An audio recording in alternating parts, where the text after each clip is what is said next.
She crashed to her knees before his throne, her trembling hands grasping at the armrest as her mate's furious roar echoed through the hall. The Alpha King's silver eyes locked onto hers, blazing with something ancient and dangerous. And when he leaned down, his whisper wrapped around her like an unbreakable vow. No one will ever touch you again. The bruise on Kiara Taylor's wrist had faded to a sickly yellow-green, but she still felt Marcus's fingers there, branding, claiming, reminding her that she was his. She tugged the sleeve of her ceremonial dress lower, the silver fabric catching the firelight of the grand hall's massive chandeliers. Around her, hundreds of wolves from every corner of the realm mingled, their laughter sharp and their eyes sharper. The annual Alpha Summit was supposed to be a celebration of unity, but Kiara knew better. It was a showcase, a market, a place where power was measured in bloodlines and mate bonds. And she was Marcus Gray's prized possession, whether she wanted to be or not. "Stand straighter," Marcus hissed, his breath hot against her ear. His hand found the small of her back, pressing too hard, fingers digging into the space between her ribs. "You represent me tonight, Kiara. Don't forget it." She didn't answer. She'd learned months ago that words only made things worse. Instead, she fixed her gaze on the raised platform at the far end of the hall, where the Alpha King sat on his throne of black stone and silver. Colton Peterson. Even his name carried weight, a command, a warning. What would you risk for freedom? Drop your thoughts below, and don't forget to subscribe to the channel for more stories that'll leave you breathless. From this distance, he was all sharp edges and shadow. His silver eyes, rare even among their kind, swept over the crowd with the detached interest of a predator who knew he had no equals. He wore the traditional ceremonial armor of the King's Guard, dark leather embossed with ancient runes that seemed to move in the firelight. His jaw was carved from stone, his black hair tied back severely, revealing the brutal beauty of his features. Power radiated from him like heat from a forge. Kiara had never spoken to him. Few had. The Alpha King didn't mingle with lesser wolves, didn't concern himself with pack squabbles or petty politics. He ruled from a distance, enforcing the ancient laws that held their world together. Laws like the mate bond, the sacred, unbreakable tie that bound wolves together for life. The same bond that was slowly killing her. "Stop staring at him," Marcus snapped, jerking her closer. His claws pricked through her dress, tiny points of pain that made her gasp. "You think the king would want something like you? You're mine, Kiara. The bond proves it." The bond. That invisible chain that had snapped into place the moment she'd turned 18, linking her to Marcus without her consent, without her choice. She'd felt it like a noose around her soul, his emotions bleeding into hers, his commands echoing in her mind, his claim on her body absolute. The elders had congratulated her. Her parents had wept with joy. Marcus had smiled like he'd won a prize. And Kiara had learned what it meant to be trapped. She watched Colton shift on his throne, his massive frame dwarfing the stone seat. He lifted a goblet to his lips, and even that simple gesture was laced with threat, the way his fingers wrapped around the cup, the controlled power in the tilt of his head. Rumors swirled about the Alpha King, that he'd killed his father to claim the throne, that he'd never taken a mate because no one was worthy, that his beast was so powerful he could shift in seconds and tear through an entire pack without breaking a sweat. But Kiara saw something else in the way he sat alone on that throne, surrounded by courtiers and guards but touching none of them. She saw isolation. The same prison she lived in, just built with different bars. "Marcus Gray!" The voice boomed across the hall, and the crowd parted. Alpha Davison, a grizzled wolf with scars decorating his face, approached with his entourage. "I hear your pack secured the Western Territory dispute. Impressive. Marcus preened, his grip on Kiara loosening slightly as he turned to accept the praise.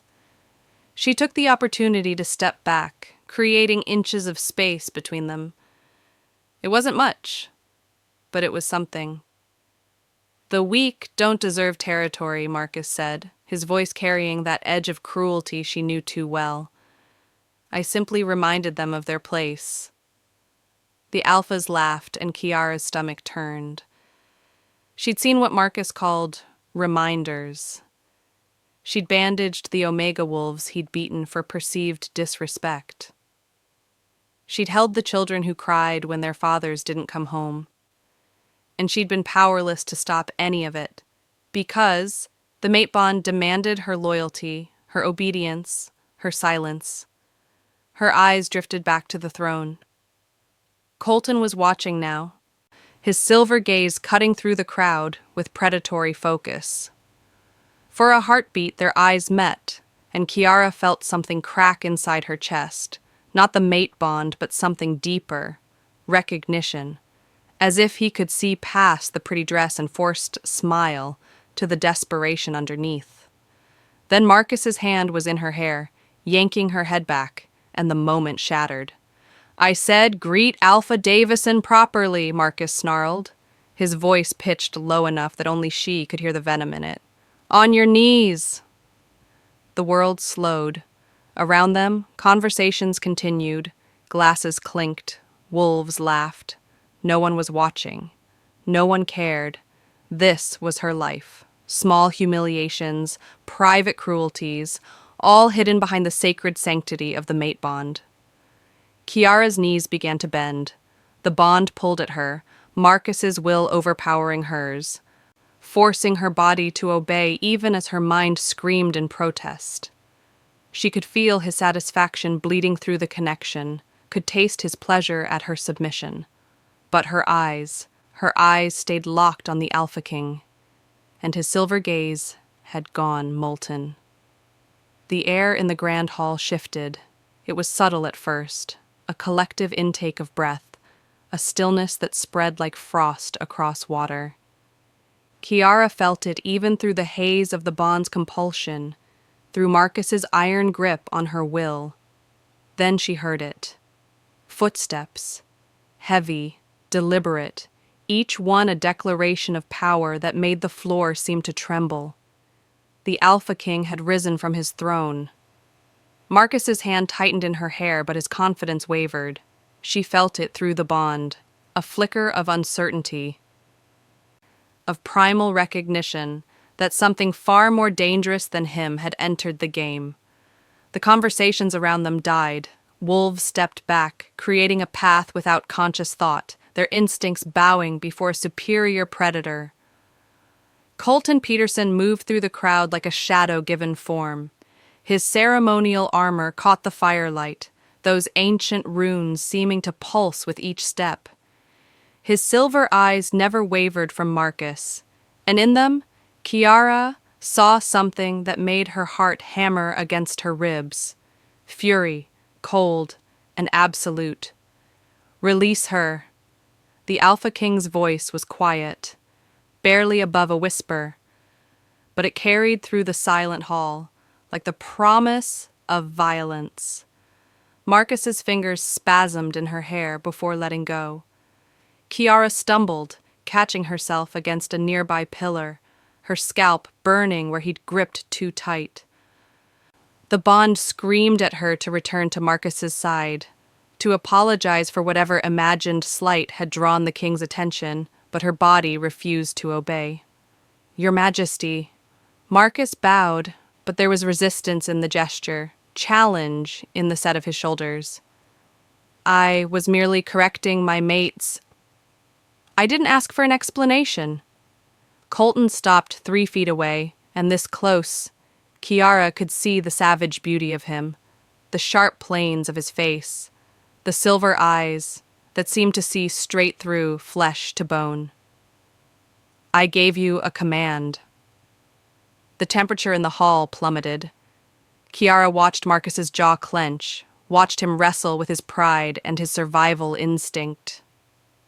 Around them, the other alphas watched with hungry eyes, eager to see if Marcus would be foolish enough to challenge the king. "She is my mate," Marcus said, and Kiara heard the desperation beneath the bravado. "The bond is sacred. Ancient law protects—" Ancient law. Colton's lips curved into something that wasn't quite a smile. "You dare lecture me on ancient law?" He took another step forward, and Marcus actually retreated. "The same ancient law that forbids the abuse of pack members? That demands an alpha protect, not terrorize?"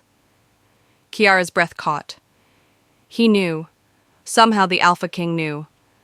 Marcus's face flushed red. "My mate is my business. You overstep, Your Majesty." "Do I?"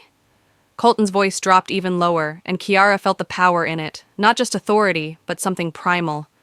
The weight of his beast pressing against his skin, demanding release.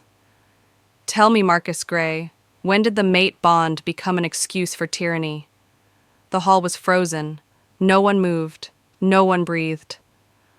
This wasn't just about Kiara anymore. This was about power, about the king's will versus an alpha's pride. And everyone knew what happened when someone challenged Colton Peterson. They didn't survive. Marcus faltered, and Kiara felt his rage through the bond. Not at Colton. He wasn't stupid enough for that. At her. This was her fault. His emotions screamed. She'd embarrassed him. She'd drawn the king's attention. She would pay for this later. The bond pulsed with his intent. Violence, punishment, pain. And Kiara knew with absolute certainty that if she left this hall with Marcus tonight, she wouldn't survive until morning. So she did the only thing she could think of. The most foolish, desperate, unforgivable thing possible. She ran, not away from them, not toward the doors or the safety of the crowd. She ran toward the one source of power in this room that could override Marcus's claim, toward the one wolf whose authority superseded all others. She ran to the Alpha King. Her ceremonial dress tangled in her legs, and she fell. Not gracefully, not with any dignity, crashing to her knees at Colton's feet. Her hands grasped the edge of his armor, her fingers finding purchase on the cold leather as she pressed her forehead against his thigh, the traditional supplicant's position. But there was nothing traditional about the way she trembled, about the desperate sob that tore from her throat. "Please." The word was barely audible. "Sanctuary." The world stopped. Kiara had invoked the oldest law of their kind, older even than the mate bond, the right of sanctuary. The ancient protection that any wolf could claim from a more powerful alpha when their life was in danger. It was rarely used, almost never against a mate bond, and it put the burden of proof and protection entirely on the alpha who granted it. She just asked the Alpha King to go to war for her. For an endless moment, nothing happened. Kiara couldn't breathe, couldn't think past the terror flooding her system.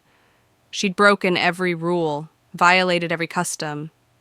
If Colton refused, and he had every right to refuse, Marcus would be within his rights to kill her for the insult to their bond. Then she felt it. A hand, large and warm, settling on her head, not gripping, not forcing. Just resting there. The touch was gentle, almost reverent, and it sent electricity racing down her spine. Colton's voice, when it came, was pitched for her ears alone. He leaned down, his breath stirring the hair at her temple, and whispered words that rewrote her entire world. "No one will ever touch you again." The promise in those words was absolute, sacred, unbreakable. Kiara's eyes burned with tears she refused to let fall. She felt the bond with Marcus screaming in protest, felt his fury like acid in her veins, but beneath it all was something new, something clean and fierce and protective that seemed to emanate from the point where Colton's hand touched her hair. "You can't," Marcus started, his voice cracking with rage. "I can." Colton straightened to his full height, but his hand remained on Kiara's head, claiming her under his protection for all to see. "She has invoked sanctuary. I have granted it. By ancient law, she is now under my protection until her claim is investigated and judged." "She is my mate!" Marcus roared, and Kiara felt his beast rising, felt the bond trying to compel her to return to him. Her body jerked, torn between two sources of power, and a whimper escaped her lips. Colton's hand tightened fractionally in her hair, not painful, but anchoring. "She was your captive," he corrected, his voice cutting through Marcus's rage like a blade through silk. "There's a difference, one you're about to learn in excruciating detail." The threat in those words was unmistakable. Around them, the hall erupted in whispers, shock rippling through the assembly. The Alpha King had taken a side, had chosen to intervene in a mate bond. The political ramifications would be catastrophic. And Kiara, kneeling at his feet with his hand gentle in her hair and his vow still echoing in her ears, felt the first flutter of something she'd thought long dead: hope. The king's private chambers were nothing like Kiara had imagined. She'd expected opulence, excess, the trappings of absolute power. Instead, she found herself in a space that felt almost monastic. Stone walls lined with books, a massive fireplace that cast dancing shadows, and furniture built for function rather than display. The only luxury was the view, floor-to-ceiling windows overlooking the mountain range that cradled the capital, peaks silver-tipped under the moonlight. Kiara stood near the fireplace, her arms wrapped around herself, still wearing the ceremonial dress that now felt like a costume from someone else's life. She couldn't stop shaking. The bond with Marcus was a living thing inside her, writhing and screaming, demanding she return to him. It felt like hooks in her chest, pulling, tearing, trying to drag her back to her cage. "Drink this." Colton's voice was quiet, closer than she'd expected. She turned to find him offering a cup, the sharp scent of herbs rising from the steaming liquid. He'd removed his armor, standing now in simple black clothing that somehow made him look more dangerous, not less. Without the ceremonial trappings, she could see the scars that decorated his forearms, the evidence of battles fought and survived. "What is it?" Her voice came out hoarse. "Tea, with valerian root and wolfsbane. Diluted," he added, when her eyes widened. "It'll help dampen the bond's pull. Not much, but enough to let you breathe." She took the cup, her fingers brushing his, and that same electricity from the hall sparked between them. Colton pulled back as if burned, putting distance between them with deliberate steps. He moved to the windows, his back to her, hands clasped behind him in a posture that screamed control. "Thank you," Kiara whispered. She sipped the tea, and true to his word, the hooks in her chest loosened fractionally. The relief was so profound she nearly wept. "For everything, in the hall." "Don't thank me yet." His voice was tight. "Do you understand what you've invoked, Kiara?" The use of her name sent warmth cascading through her. She'd been female, mate, property for so long that hearing her actual name felt like reclaiming a piece of herself. "Sanctuary," she said, "the right to protection when your life is in immediate danger from your own pack or mate." Colton turned, and the firelight caught his silver eyes, making them glow. "Which means you're accusing Marcus Gray of attempting to kill you. Those aren't light words, they carry consequences." Kiara's hands tightened on the cup. He was going to. Tonight. After the summit. I felt it through the bond, his intent. Intent isn't proof. Colton moved toward her, each step measured. The council will demand evidence. They'll question you, examine the bond, force you to relive every moment of suffering to determine if your claim is valid. And if they decide it isn't... He stopped a few feet away, his jaw tight. They can order you returned to him, with additional punishment for false accusation. The cup nearly slipped from her hands. But you said in the hall you promised. I meant every word. The intensity in his voice made her breath catch. No one will touch you while you're under my protection. But even a king can't override the council's judgment on mate bond disputes, not without proof that the bond was forced or falsified. It was forced. The words burst from her, hot and desperate. I never wanted him, never chose him. The bond just snapped into place on my 18th birthday, and everyone acted like it was fate, like I should be grateful that an alpha wanted me. But Marcus? Her voice broke. He used the bond like a leash, made me feel his pleasure when he hurt others, made me watch while he... She couldn't finish. The memories were too fresh, too raw. She felt herself sliding toward panic, felt the bond yanking at her, Marcus's fury bleeding through even from across the compound. Then Colton's hands were on her shoulders, gentle, grounding. Breathe, he commanded softly. You're safe here. Just breathe. Kiara focused on the warmth of his palms, the steady strength in his grip. Slowly, her racing heart calmed. When she finally looked up, she found him watching her with an expression she couldn't decipher, something between rage and anguish. How long? He asked quietly. 6 months since the bond formed, 4 months since the worst of it started. A muscle jumped in Colton's jaw. His hands dropped from her shoulders, but he didn't retreat this time. You should have come to me sooner. To any alpha. The law protects the bond, Kiara interrupted, bitterness flooding her voice. Everyone kept telling me it would get better, that I needed to submit more. Try harder to please him. Even my parents... She laughed, the sound broken. They said I was blessed, that Marcus's interest in me elevated our entire bloodline. Your parents are fools. The words were flat, final. And Marcus Gray is a dead man. The casual way he said it sent ice down her spine. Not a threat. A statement of fact. You can't, Kiara said. If you kill him before the council rules, they'll say you murdered him to avoid judgment. They'll use it as proof that you're unfit to rule, that you put your desires above the law. Colton's eyes sharpened. My desires? Heat flooded her cheeks. The council will assume that's why you intervened. That you want... She couldn't finish, couldn't voice the dangerous thing that had been building between them since the moment their eyes met in the hall.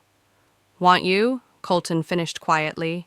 He studied her for a long moment, and Kiara felt stripped bare under that silver gaze. Would that be so terrible? Her breath caught. I can't. The bond with Marcus pulsed, reminding her she was still claimed, still bound. I'm not free. Not yet. Colton moved closer, and Kiara's heart hammered. But you will be. I swear it. He reached out slowly, telegraphing his intent, and tucked a strand of hair behind her ear. The gesture was tender, almost reverent. I've sat on that throne for 7 years, Kiara. 7 years of enforcing laws I sometimes despise, of watching wolves suffer under the weight of tradition, and every time I told myself the law exists for a reason, that stability requires sacrifice. His hand lingered near her face, not quite touching. Then you ran to me tonight. And I realized some laws need to be broken. Colton, his name felt dangerous on her lips, intimate. The council convenes tomorrow, he said, his voice returning to that controlled, kingly tone. even as his eyes stayed warm. They'll question you. It won't be pleasant. Marcus will be there, and the bond will make it harder to speak against him. But I'll be there too. His hand finally dropped. And I meant what I whispered, Kiara. No one will ever touch you again. Not Marcus. Not the council. Not anyone you don't choose. Choose. The word hung between them, heavy with implication. Before Kiara could respond, a sharp knock sounded at the door. Colton's entire demeanor shifted, the warmth vanishing, replaced by the cold authority of the Alpha King. Enter.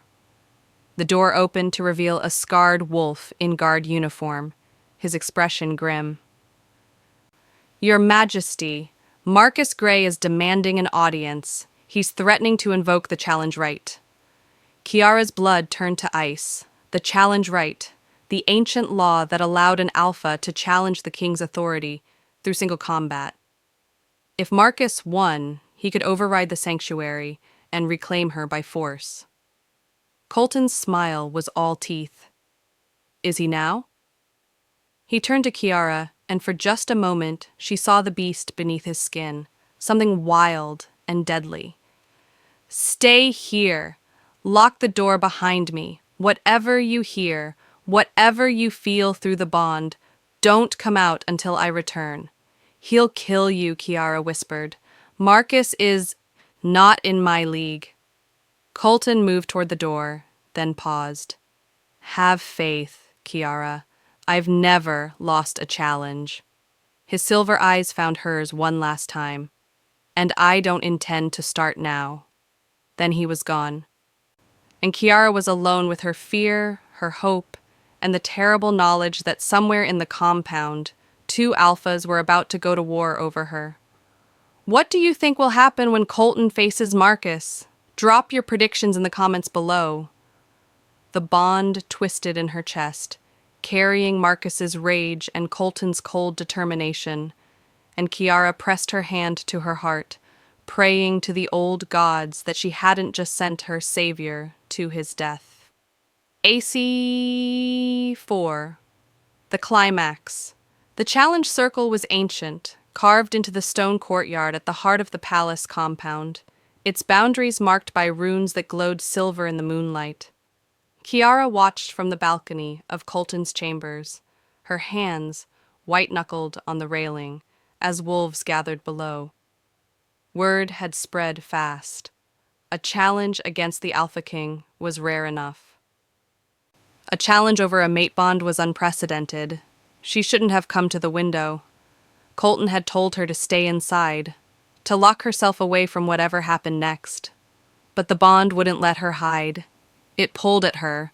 Marcus's presence like a beacon of rage and possessive fury, and she found herself drawn to witness the moment that would decide her fate.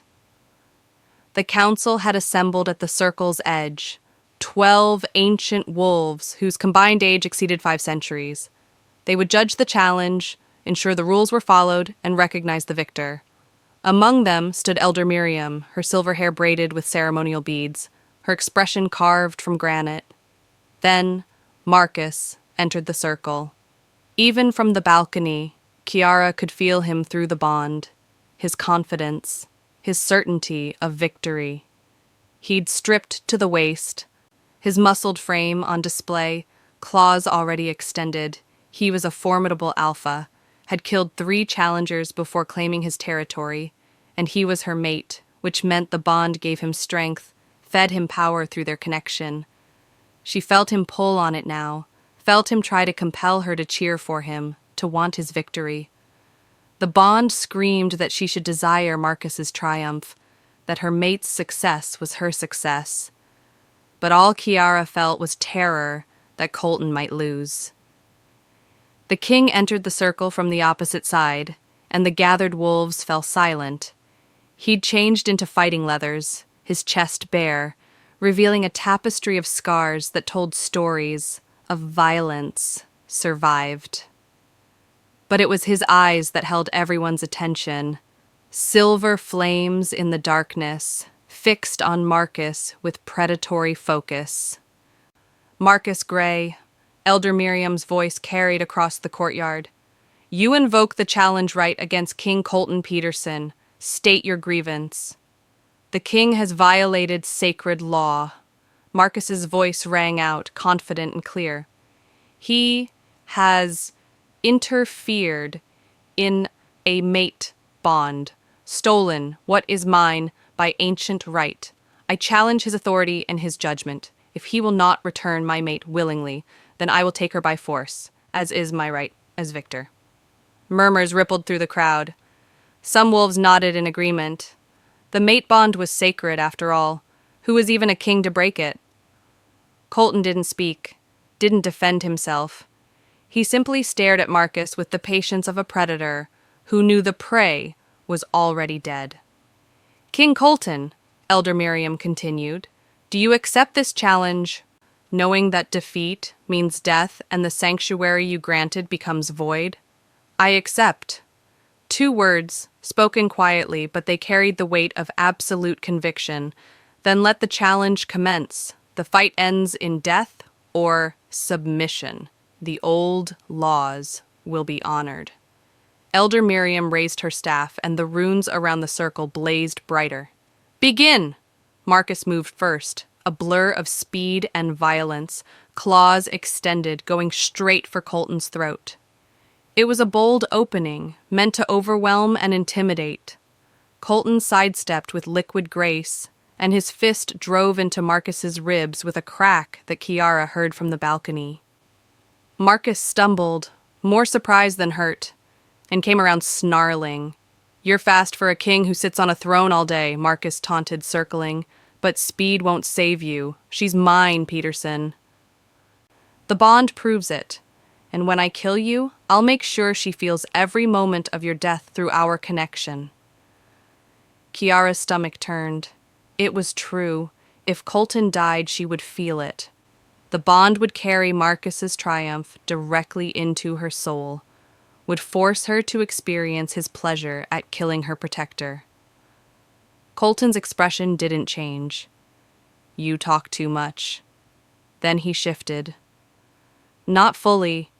That would be against the rules of the challenge, which demanded human form combat unless both agreed otherwise. But he let his beast rise just enough that his eyes blazed pure silver, his canines extended, and the air around him seemed to shimmer with raw power. The temperature in the courtyard dropped. Wolves backed away from the circle's edge, instinct warning them they were too close to something apex. Marcus's confidence flickered. Just for a moment, but Kiara felt it through the bond, the first whisper of doubt. They clashed again, and this time it wasn't even close. Colton moved like violence given form, each strike precise, devastating, meant not just to wound but to dismantle. His claws raked across Marcus's chest, opening deep furrows. His knee drove into Marcus's gut, doubling him over. And through it all, his expression remained cold, controlled, the face of a king dispensing justice. Marcus fought back desperately, landing blows that would have felled a lesser wolf. But Colton absorbed them, his body a weapon forged through decades of combat. Where Marcus fought with rage and ego, Colton fought with the certainty of purpose. You used the bond to hurt her, Colton said quietly, driving Marcus back across the circle. His voice was conversational, almost casual, but it carried to every watching wolf. Used it to control her, to make her feel your pleasure when you terrorized your pack. Another strike, vicious and precise. You took something sacred and made it a tool of torture. Marcus spat blood, his healing already struggling to keep pace with the damage. She's mine! The bond gives me the right. The bond gives you nothing. Colton's fist connected with Marcus's jaw, and teeth scattered across the stone. It's not a leash, not a weapon. It's supposed to be a gift. 2 souls choosing each other freely. You perverted it into slavery. He grabbed Marcus by the throat, lifting him off his feet with one hand. The casual display of strength sent shockwaves through the watching crowd. This wasn't just an alpha fighting. This was the king reminding everyone why he wore the crown. "I could kill you now," Colton said, his voice pitched low, but somehow carrying to every corner of the courtyard. "Snap your neck. End this quickly.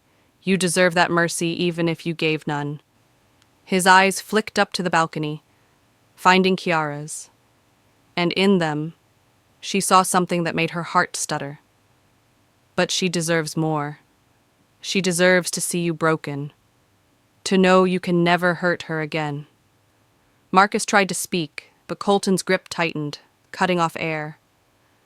"So, here's what's going to happen," Colton continued, his words measured and final. "You're going to submit. You're going to renounce your claim on Kiara Taylor before the council and every wolf here. And then you're going to crawl out of my territory and pray I never see your face again." He leaned closer, his next words audible only to Marcus, but Kiara felt them through the bond, felt Marcus's terror spike. "Because if I ever hear that you've hurt another wolf, if I even suspect you've used a bond to control or terrorize, I will find you. And next time, I won't be merciful." He released Marcus, letting him collapse to the stone. The fallen alpha gasped for air, blood pooling beneath him, his healing already working overtime. But it was his spirit that was broken. Kiara felt it through the bond, the complete destruction of his pride, his certainty, everything that made him who he was. "Submit," Colton commanded, not a request, not a plea, a king's order backed by absolute power. For a long moment Marcus lay there, and Kiara wondered if his pride would force him to die rather than yield. Then, slowly, painfully, he rolled onto his stomach and bared his throat, the ultimate gesture of submission. "I submit," he rasped. I renounce my claim on Kiara Taylor, the bond. I release her from the bond." The moment the words left his lips, Kiara felt it, like chains shattering, like prison walls crumbling. The bond didn't just weaken, it broke. The connection that had suffocated her for 6 months snapped cleanly, and suddenly she could breathe, could think, could feel without Marcus's emotions. Bleeding into hers, she gasped, her knees buckling, and only her grip on the railing kept her upright. Freedom. After so long in a cage, she'd forgotten what it felt like. Elder Miriam's voice rang out. "The challenge is concluded. King Colton Peterson is victorious. The sanctuary claim is validated, and the mate bond between Marcus Gray and Kiara Taylor is declared void by voluntary renunciation." She turned her ancient eyes on Marcus, still prone on the ground. "You have 1 hour to leave this territory. If you remain beyond that time, your life is forfeit." Guards appeared, dragging Marcus from the circle. He didn't resist, didn't even look back. He was a broken thing now, stripped of pride and power. As he passed beneath Kiara's balcony, she felt nothing. No satisfaction, no pity, just blessed, empty peace. Then Colton was moving, striding from the circle with purpose. The crowd parted before him, wolves bowing their heads in respect and fear. His eyes never left the balcony, never left her.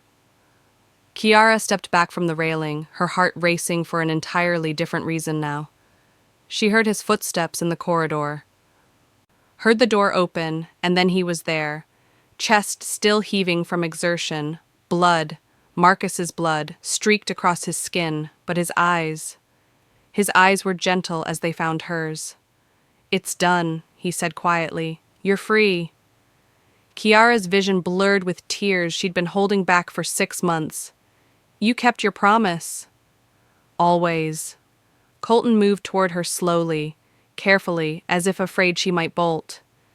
"No one will ever touch you again. Not unless you want them to. He stopped just out of reach, his hands flexing at his sides. Including me. You're free, Kiara. Truly free. You owe me nothing.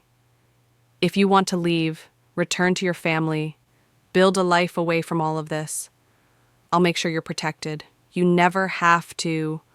She kissed him. It was impulsive, desperate, and completely her choice. She closed the distance between them and pressed her lips to his, tasting blood and victory and the promise of something she'd never dared hope for. For a heartbeat, Colton froze. Then his arms came around her, gentle despite their strength, careful despite the violence they'd just enacted, and he kissed her back with a tenderness that shattered her completely. When they finally broke apart, both breathing hard, Colton rested his forehead against hers.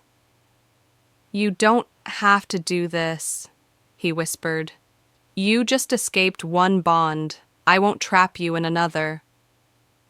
"I'm not trapped." Kiara's hands found his face, traced the sharp line of his jaw. "For the first time in my life, I'm choosing. And I choose you." 3 months later, the spring thaw came early to the mountain realm. Kiara stood in the palace gardens, her bare feet pressed against earth that was finally warm enough to sustain life. Around her, the first flowers of the season pushed through the soil. Delicate things, fragile but determined. She'd planted them herself, had spent weeks working the garden beds with her own hands, reclaiming the simple joy of creating something beautiful. "You're going to catch cold." Colton's voice carried across the garden, warm with amusement. She turned to find him watching from the stone pathway, still dressed in his council robes from the morning session. 3 months, and the sight of him still made her breath catch, not from fear, never from fear, but from the quiet wonder that this powerful, deadly man looked at her like she was something precious. "I'm tougher than I look," she said, wiggling her toes in the grass. "I know." He moved toward her, and she noticed the careful way he always approached, giving her space to retreat if she needed it, respecting the boundaries she'd had to rebuild. The council session ran long, trade disputes with the Western territories. Kiara had learned about his days, the endless responsibilities that came with the crown. She'd also learned about the man beneath the title, the way he took his coffee black because he'd trained himself not to need sweetness, the scar on his shoulder from a childhood accident he refused to discuss, the rare smile that transformed his entire face when she said something that surprised him. "How did you resolve it?" she asked. Reminded them that cooperation benefits everyone more than conflict. He stopped beside her, close enough that she could feel his warmth, but not touching. He never pushed, never assumed. Every contact between them was a negotiation, a careful dance of trust rebuilt one moment at a time. Then, I may have mentioned that the last alpha who tried to cheat trade agreements is still scrubbing floors in the southern mines. Kiara laughed, a sound that had come easier over the past months. "Diplomatic as always, Your Majesty. I contain multitudes." His lips quirked, and then he held out his hand, palm up, an invitation, not a demand. "Walk with me?" She placed her hand in his, felt his fingers close gently around hers, and together they moved deeper into the garden. The physical touch was still new enough to send warmth cascading through her. Not the forced connection of the mate bond, but something chosen, earned, infinitely more precious. "I had a visitor today," Kiara said as they walked. "Elder Miriam." Colton's expression sharpened. "About?" "She wanted to check on me, make sure I was—" Kiara paused, choosing her words carefully. "She wanted to ensure I was staying of my own free will, that I understood I could leave any time." The council had been watching them closely these past months.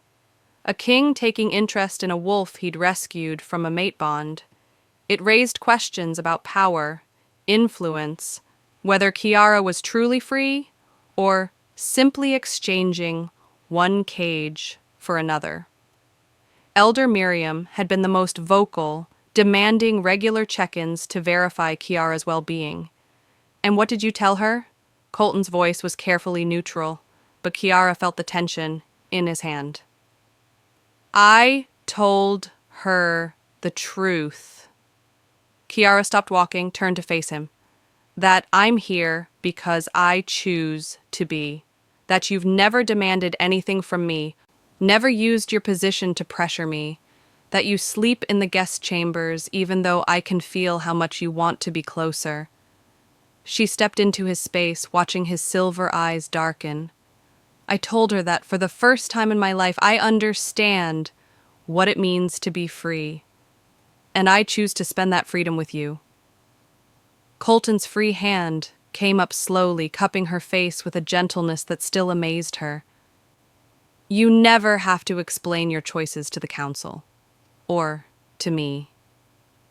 I know. She turned her head, pressed a kiss to his palm. But I wanted to. I wanted her to understand that this, us, it's real. It's not gratitude or obligation or some twisted echo of the bond I escaped. Her hand covered his.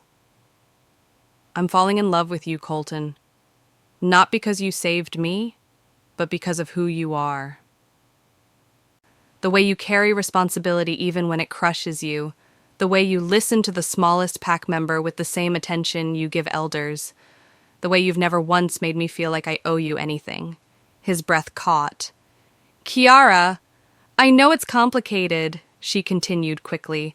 I know the council will question it, that wolves will whisper about the king and the rescued mate. I know there are political ramifications to whatever this becomes. But I don't care.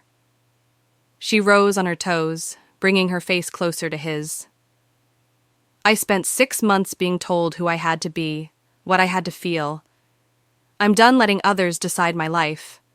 So I'm deciding now, and I choose you. If you'll have me.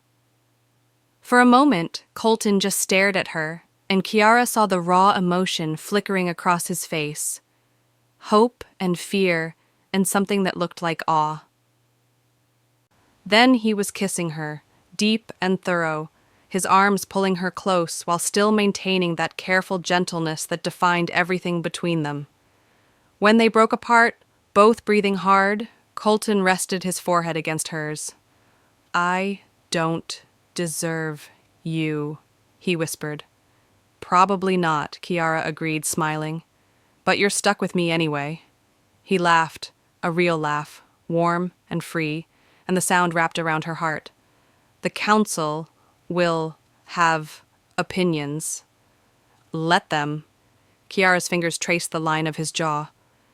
Elder Miriam actually seemed approving in her own terrifying way. She said something about the king finally remembering he's more than his crown. Did she now? Colton's arms tightened around her waist. And what about you? What do you want, Kiara? Not just now, but for your future. You're free. Truly free. You could do anything. Go anywhere. You don't have to stay in the capital. Don't have to be entangled in palace politics. Kiara considered the question seriously. 3 months ago, she wouldn't have had an answer. She'd been so focused on survival, on escaping Marcus, that she hadn't thought beyond the next moment. But now, standing in the garden she'd planted with her own hands, wrapped in the arms of a man who'd declared war for her without hesitation. I want to help others, like me, she said slowly. Wolves trapped in bonds they didn't choose, suffering in silence because the law protects their abusers. I want to change the system, make sure no one else endures what I did. She looked up at him. And I want to do it with you, not as the King's Rescued project, but as your partner. You're equal. Something fierce and proud blazed in Colton's eyes. My equal, he repeated. I like the sound of that. He kissed her forehead, her cheeks, the tip of her nose. We'll start tomorrow, reforming mate bond laws, establishing protections, creating a council specifically for bond disputes. It'll be a fight. The traditional packs will resist, claim we're destroying sacred customs. Let them fight. Kiara's smile was sharp. They haven't seen what we can do together.